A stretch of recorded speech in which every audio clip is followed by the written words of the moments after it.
நான் டெல்டாக்காரன். யார் சொல்றது? ஸ்டாலின் அவர்கள். ஸ்டாலின் அவர்களே, உங்களுக்கும் டெல்டாவுக்கும் என்ன சம்பந்தம்?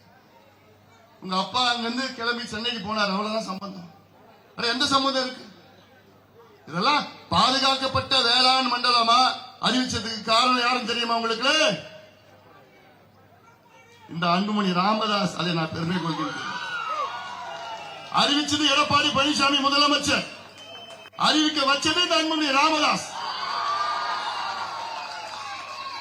முதலாக காவிரி டெல்டா பகுதியை பாதுகாக்கப்பட்ட வேளாண் மண்டலம் என்ற வார்த்தையை முதல் சொன்னவர் அன்புமணி ராமதாஸ்.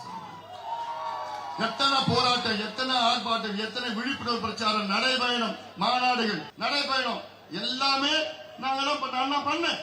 அதன் பிறகு எடப்பாடி பழனிசாமி முதலமைச்சரை எத்தனையோ முறை பார்த்து அழுத்தம் கொடுத்து பிறகு அதை அறிவிச்சு உங்களை, இந்த மண்ணையும் உங்களையும் நம்முடைய விளைநிலைகளையும் பாதுகாத்தவர் எடப்பாடி பழனிசாமி. 10 ரூபா பாலாஜியா முடிஞ்சு போன கதை. அதனால இதெல்லாம் நீங்கள் தைரியமாக வாருங்கள், நீங்கள் பின்னால் வாருங்கள், எங்களுக்கு ஆதரவு தாருங்கள். ஒரு ஆட்சி மாற்றம் வேண்டும். இந்த கொடுங்கோல் ஆட்சி, மோசமான ஆட்சி, 420 ஏமாற்றுகின்ற ஆட்சி, பெண்களுக்கு பாதுகாப்பு இல்லாத ஆட்சி, விவசாயிகளை குண்டர் சட்டத்தில் போடுகின்ற ஆட்சி திமுக ஆட்சி. இதெல்லாம் ஒரு ஆட்சி ஐயா. வெக்கமா இருக்கு. ஒரு முதலமைச்சர், தமிழ்நாட்டின் பெண்களுக்கு பாதுகாப்பு வழங்க முடியாத ஒரு முதலமைச்சர், நீங்க எல்லாம் ஒரு முதலமைச்சரா? உங்களுக்கு எல்லாம் அந்த பொறுப்பு தேவையா? தூக்கி எரியுங்கள் இந்த திமுக ஆட்சி. எங்களுக்கு ஆதரவு கொடுங்கள். நிச்சயமாக உங்களுக்கு நல்ல மாற்றங்கள் கொண்டு வருவோம். நீர்ப்பாச திட்டங்கள் கொண்டு வருவோம். விவசாயிகள் மகிழ்ச்சியாக இருப்பார்கள், நெசவாளர்கள் மகிழ்ச்சியாக இருப்பார்கள், அரசு ஊழியர்கள் மகிழ்ச்சியாக இருப்பார்கள். இன்று அத்தனை வர்க்கமும் ஏமாற்றப்பட்ட வர்க்கம், உழைக்கின்ற வர்க்கம் ஏமாற்றப்பட்ட வர்க்கம். தேர்தலுக்கு முன்பு எத்தனையோ முறை வந்து ஸ்டாலின் அவர்கள், நாங்கள் ஆட்சிக்கு வந்தால் 100 நாள் வேலை வாய்ப்பை 150 நாளா கொடுப்போம். கிழிச்சு கிடைச்சது 12 நாள். அந்த 12 நாள் வேலைய, அந்த 4 நாள் வேலைய, அந்த பணத்தை நீங்க புரிஞ்சுக்கிட்டு போயிட்டோம் உங்க ஆளுங்க. இப்ப என்ன சொல்றாங்க? திமுக அவங்க தேர்தல் அறிக்கையை பத்தி நம்பிக்கை இல்ல, அவங்க தேர்தல் அறிக்கை மேல நம்பிக்கை இல்ல, அவங்க 5 ஆண்டு காலம் ஆட்சி செய்தது மேல நம்பிக்கை இல்ல, அவங்க திமுக அவங்களுடைய முதலமைச்சர் மேல நம்பிக்கை இல்ல, திராவிட மாடல் சொல்லி வெற்றி மாடல் அந்த மாடல் மேல நம்பிக்கை இல்லை. இப்ப எது தெரியுமா திமுக நம்பி இருக்கிறாங்க? இந்த தேர்தல்ல 8000 ரூபாய் கூப்பன். நீ ஏமாந்துட போறீங்க.